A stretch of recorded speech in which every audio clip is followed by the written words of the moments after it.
They called the cops on me for camping next to my own lake. Yeah. You heard that right? What started as a peaceful weekend turned into one of the most ridiculous and ultimately satisfying battles I've ever had with an HOA. And trust me, by the end of it, they weren't just apologizing. They were writing me a 5-figure check. Let's rewind. I own a 300-acre ranch tucked just far enough away from town to escape the noise, but close enough that people still think they can get cozy with my land. I bought it years ago, worked 3 jobs, saved every dime, and put in sweat equity just to make that dream come true. That lake? That quiet slice of heaven nestled between the trees? It's mine. Every fish in it, every breeze that ripples across it earned. One Saturday, I finally carved out a weekend for myself. No phones, no internet. Just me, my tent, my fishing rod, and the sweet, crackling sound of a campfire by the lake. I pitched the tent close to the shore, grilled a couple of fish I'd caught, and was genuinely enjoying life. That was until she arrived. Around midday, I hear stomping, yes, stomping, coming down the path like a freight train in flip-flops. I look up and see her, mid-50s, huge sunglasses, HOA badge clipped to her polo shirt, holding a walkie-talkie like she's calling in backup. She doesn't say hello. She doesn't ask what I'm doing.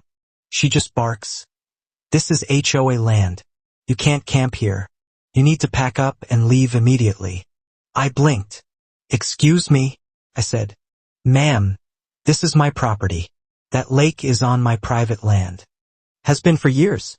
She rolls her eyes like I just told her the earth was flat. That's impossible, she snaps. We've always used this lake. It's part of our nature trail system.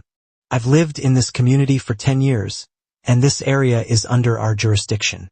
Now I'm standing there, mouth half open, fish halfway to my mouth, trying to figure out if I've just entered a parallel universe. I calmly tell her again, I own this land. I bought it. I pay taxes on it. There are literal property markers in the ground. She cuts me off. I'm calling the police. And I said something I rarely say with full confidence, be guessed. She storms off, talking into her radio like she's commanding troops. 20 minutes later, 2 squad cars roll up. Now, I've got nothing but respect for law enforcement. But I could tell even they were wondering why they'd been dispatched to arrest a man roasting marshmallows on his own property. Karen, by now practically foaming at the mouth, runs up to them like she's about to receive a Medal of Honor. That man is trespassing and violating HOA camping rules. The officers walk over to me, and I calmly hand over a thick folder. Property deeds, plat maps, tax receipts, even GPS coordinates. I point out the boundary markers I'd driven into the ground myself. The whole lake, every inch, falls well within my land. The officers step aside to make a few calls. Meanwhile, Karen's pacing like she's preparing for trial. Then the officers come back, and this time they're not looking at me. They walk straight over to her. Ma'am, one says, we've confirmed that this is private land. This lake and the surrounding woods are not part of the HOA. You've been trespassing. Her face? Priceless. She turned beet red. Started stammering. That can't be. We've had our annual picnic here for years. Our signs say this is part of our trail system. I raised an eyebrow. Without permission, I said, which makes it illegal. Then I dropped the bombshell.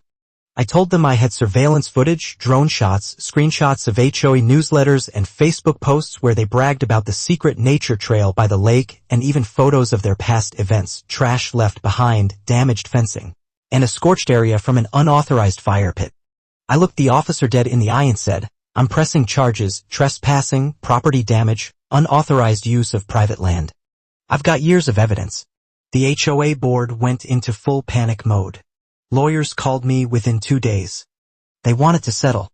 I gave them my terms. 1. A full, professionally managed cleanup of the entire lake area. A formal written apology signed by the board. And a 5-figure settlement for years of illegal use.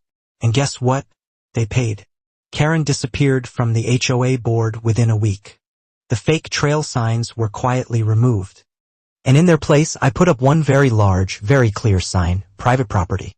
Trespassers will be prosecuted to the fullest extent. It's not about revenge. It's about boundaries, literal and personal. All they had to do was knock on my door, say hello, and ask.